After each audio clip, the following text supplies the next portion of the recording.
Yun, magandang buhay mga kaibon. Another day, another vlog. For today's video, yan, pag-usapan natin ng gagawa ako ng vegetable feed sa kanila. At nga ngayong mainit ang panahon, kailangan natin bigyan sila ng mga water-based na pagkain na nagmumula sa mga gulay. Water-based na pinagmumulan nga ng tubig dahil nga sa panahon ngayon na sobrang init yan dito sa aking ibunan. Yan, yun ito ang lima. Sobrang init talaga. At kailangan natin bigyan sila ng mga matutubig na pagkain yan tulad ng mga gulay. At samahan niyo ako gumawa sa pagkatapos ng intro.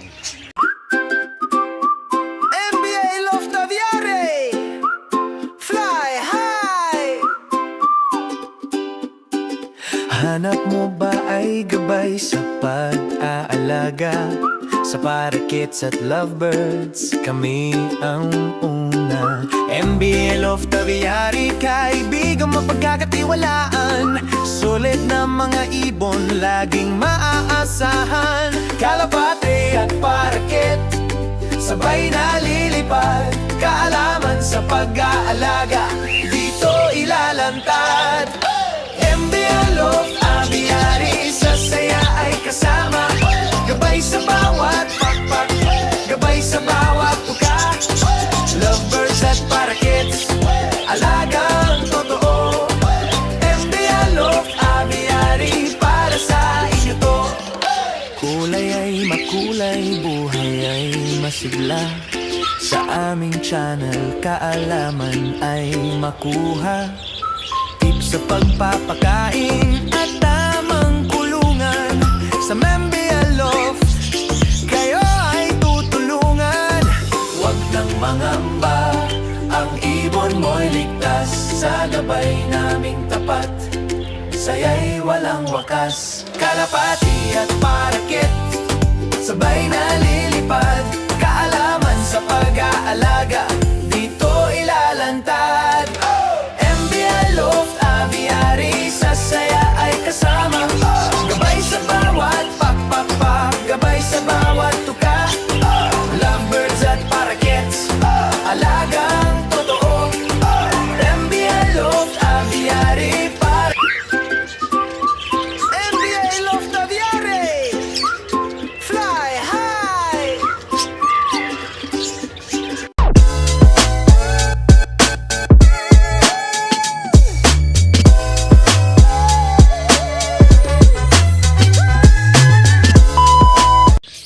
Ayun, magandang buhay mga kaibon. Yeah, welcome back dito sa aking YouTube channel, ang MBA Lope in Aviary. Yan, ito umpisa na natin yung paggawa natin ng mga water-based vegetable feeds para sa ating mga alagang parakeets. Yan, kailangan natin ng kangkong. Yan, ito kangkong. Bumili lang ako sa palengke ng halagang 10 piso. Tapos sa alokbati, yan, 10 pesos. Tapos meron din tayong okra. Yan, 3 okra. Tapos ito, yung sitaw. Yan, ito yung magiging feeds nila sa araw na to. Gagawin natin kasi nga sa sobrang init ng panahon ngayon, kailangan nila ng mga water base or matutubig na pagkain para nga panlaban sa mga sa mga init. Yan, tulad ng naranasan nga natin ngayon dito sa ating bansa na sobrang init talaga at summer na summer, kailangan talaga nila ng matutubig na pagkain. Yeah. Tapos sasamahan din natin sila ng ito, sasamahan ko pa ng dextrose powder kasi nga itong dextrose powder ay panlaban to sa hindi sila ma-dehydrate. Yan. Ito ay sasama natin dun sa kanilang pagkain, ang dextrose powder. Ayun, araw-araw na ako nagbibigay nito kasi nga para hindi sila ma-dehydrate. And at maibalik na naman yung nawalang tubig sa kanilang katawan. Ito yung magbabalik sa kanila. Tapos sasamahan din natin sila ng Integra 2000 yan. Ito isasama ko to. At ito ay may source din to ng immune booster at meron din siyang omega 3. Yan. Yan, papakita ko sa inyo mamaya ang kinatapusan ng ating paggawa ng water-based vegetable feed sa ating mga alagang parakeets. Yan mga kaibon, kailangan natin hiwa-hiwain to ng maliliit na piraso. Samahan nyo ako maghiwa. Ayun nga mga kaibon, hiwain na nga natin yung mga gulay na gagawin natin na water-based sa kanila. Kaya syempre, unahin natin yung kangkong. Puto lang tayo, hindi na natin isasama yung pinakatangkay. Tatabi na natin. Tapos hiwa-hiwain na lang natin ang maliliit. Yung tamang-tamang mangunguya nila.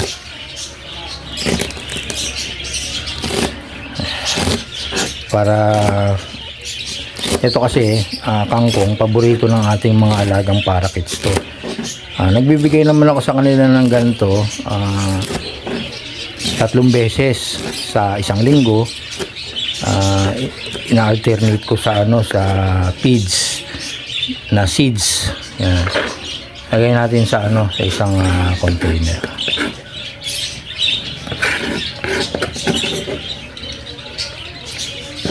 Pasensya na kayo at magulo yung camera.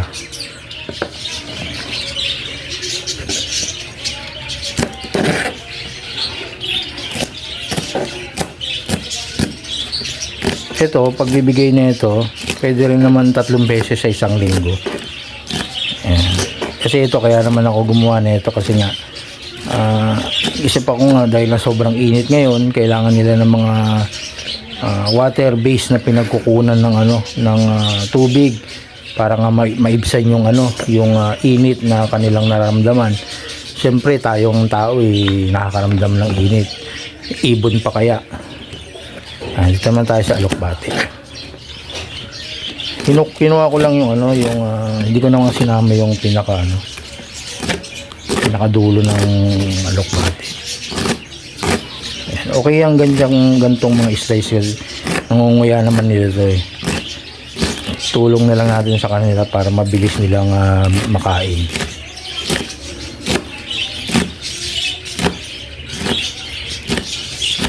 Yan. Basta ilagay na natin doon sa lagayan.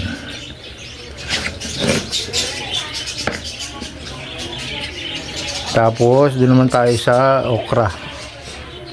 Ayan, okra. Tuloy na natin yung dulo. Ayan. Okay na itong gantong hiwa. Mangunguya naman nila. Itong okra, water-based din to. Ayan, talagang magugustuhan ng ating mga alagang ibon. Ayan, pasensya na kayo sa sa camera. Kasi nga, mag-isa lang ako, wala akong taghawak.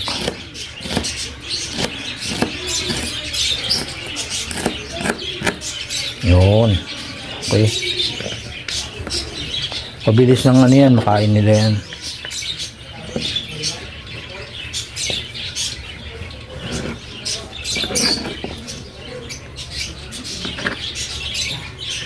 Tapos ito, yung sitaw.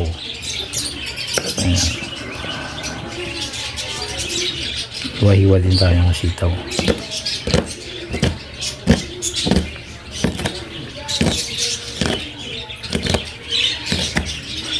Okay na gantong hiwa.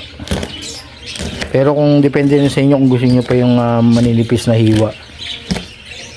Pero itong gantong hiwa okay na sa kanila to. Ilagay natin. Pwede na natin ilahatin tong sitaw. Konti lang naman to. Itong sitaw nabili ko 5 piso sa palengke. Tapos mamaya sasamahan din natin to ng dextrose powder. Yan, para masustansya rin yung kanilang pagkain. Masustansya sa gulay, sasamahan pa natin ng mas masustansyang gamot. Yan, tulad ng dextrose powder. Kasi yung dextrose powder, gaya nga nung may ginawa akong vlog na nagbigay nga ako ng dextrose powder kasi nga sobrang init. Yan, iwas heat stroke. Yan, kasi may mga times na hindi natin mapapansin, manghihina na lang ibon, yung pala nadidehydrate na pala yun. At wala na silang lakas.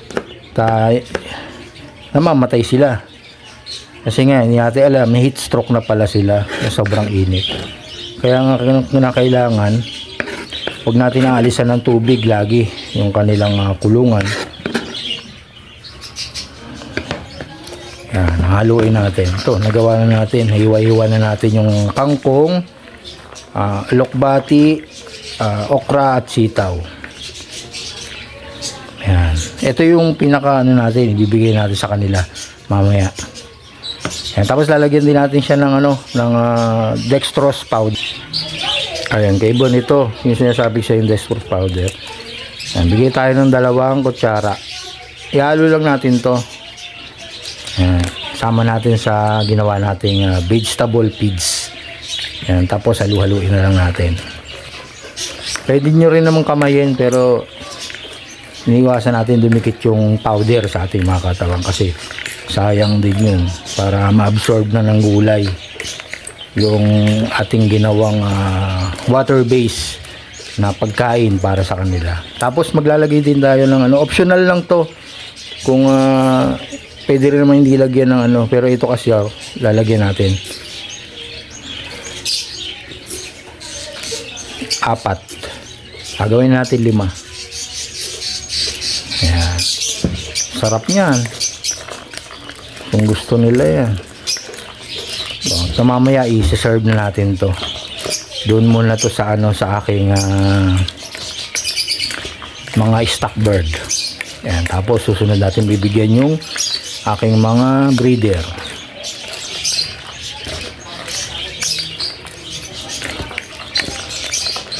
Lagyan natin mabuti. Ayun mga kaibon, okay na yung ginawa nating pagkain water based feeds sa kanila, ang vegetable, mixed vegetable nga tawag ko rito eh. Okay, doon papakain na natin mga kaibon. Ayun, ito na mga kaibon, yan, kinakain na nila at gustong gusto nila. Hindi ko na napakita sa inyo yung paglalagay kasi wala nga akong taga-hawak ng camera. Kaya yan, makikita niya talagang gustong gusto, hindi na sila mahihirapan.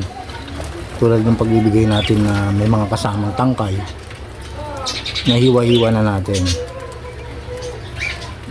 Yan yung pinaka meal nila ngayong umaga.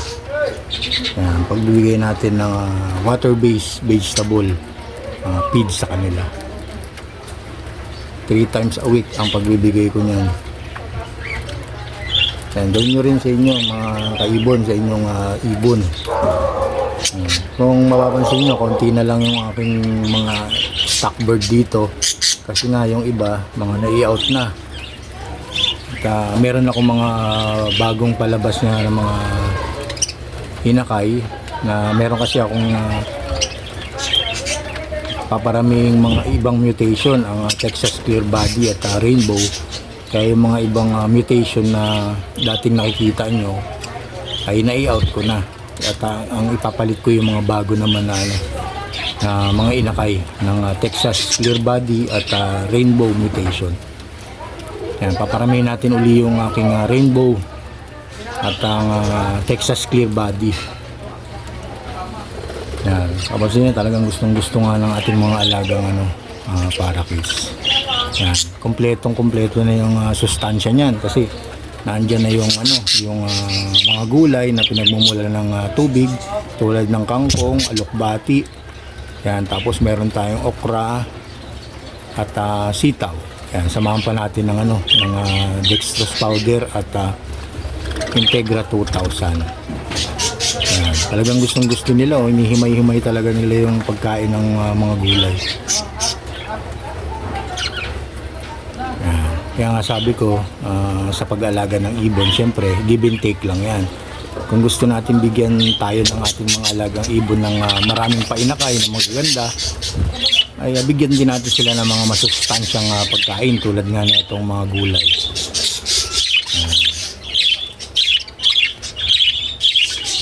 Papansin nyo, puro mga normal green na lang yung mga naiwan dito. Naubos na yung mga nai-out ko na yung mga dilaw at puti. susunod na mga vlog ko makikita nyo yung mga bago nating pababa. Yan, makikita nyo kasi dito sa stock cage, dito ko pinagugulang yung mga ibon na mga bata pa na galing mga nest box. Tapos pinapagulang ko na yan. Tapos dito na ako kukuha ng mga future breeder ko sa susunod na mga breeding setup. Yan, dito ako kumukuha ng mga bagong breeder na isasalang.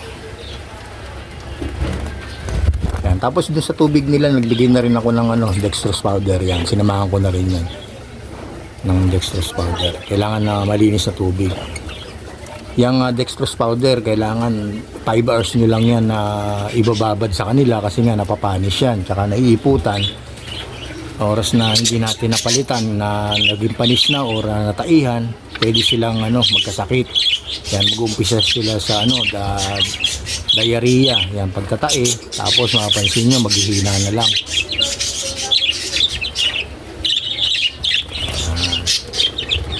Talagang sarap na sarap sila, oh.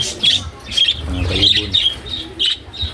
Kompletong-kompleto nga yung mga sangkap niyan. Yan, meron tayong kangkong, alokbati, sitaw, okra.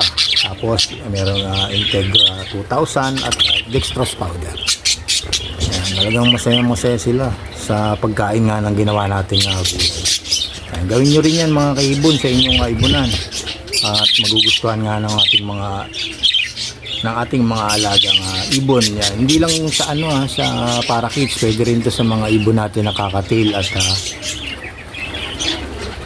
African lovebirds. Yan. Pwede rin sa pinches, pero yung sa pinches pagka gagawin nyo, kailangan liliit-litan nyo kasi maliit nga lang ang tuka ng pinches.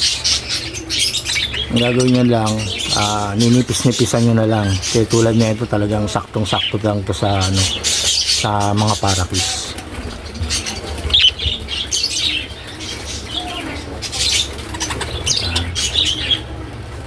Nagbigay na rin ako sa mga iba nating iba kong mga breeder. Yan, hindi ko na bibidyohan. Medyo marami kasi itong mga breeder natin na nakasalang. Ito na lang pinakita ko sa inyo kumakain nga sa stock doon. Ayun nga mga kaibigan, ito yung nasa breeder. Yan, pansin nyo, Texas Clear Body. Kumakain na rin ng hinihain natin na vegetable feed sa kanila. Yan, tapos ito. Yan, mga breeder natin yan. Yung mga anak nito, yun yung mga bagong papalit. Papalit dun sa ating plate cage. Dun sa lagayan ng mga stock bird natin. Yan. Yan, ito, mga breeder. Tatlong double cage, puro puro Texas Clear Body. Tapos ito, TCB rin niya, puti at dilaw. Ito yung mga paparamihin natin. Makikita nyo naman ito sa susunod na Ayun, ganito na lang mga kaibon ang aking ginawang video para dito sa ating paggawa natin ng vegetable feed sa kanila na water based para nga iwas sa pagka-dehydrate. Kailangan natin ng mga matutubig na pagkain tulad nga ng mga gulay. Kung may mga concern kayo or comment, kung may mga tanong about sa pag-iibon, pa-comment na lang dito sa aking video or dito sa mga iba kong nagawang video. Pa-comment na lang doon at kung ano yung mga tanong nyo at kung masasagot ko at yung iba naman ay pwede rin natin magawan ng content yung mga tanong nyo, kaya sisikapin ko na magawa. Hanggang dito na mga kaibon at maraming salamat sa inyong panunood at sa paggawa ko ng gulay para sa ating mga alagang parakeets. Yan, gawin nyo rin sa inyong mga kaibon, sa inyong mga alagang ibon para healthy lahat ang ating mga alagang ibon. Happy breeding mga kaibon. Salamat.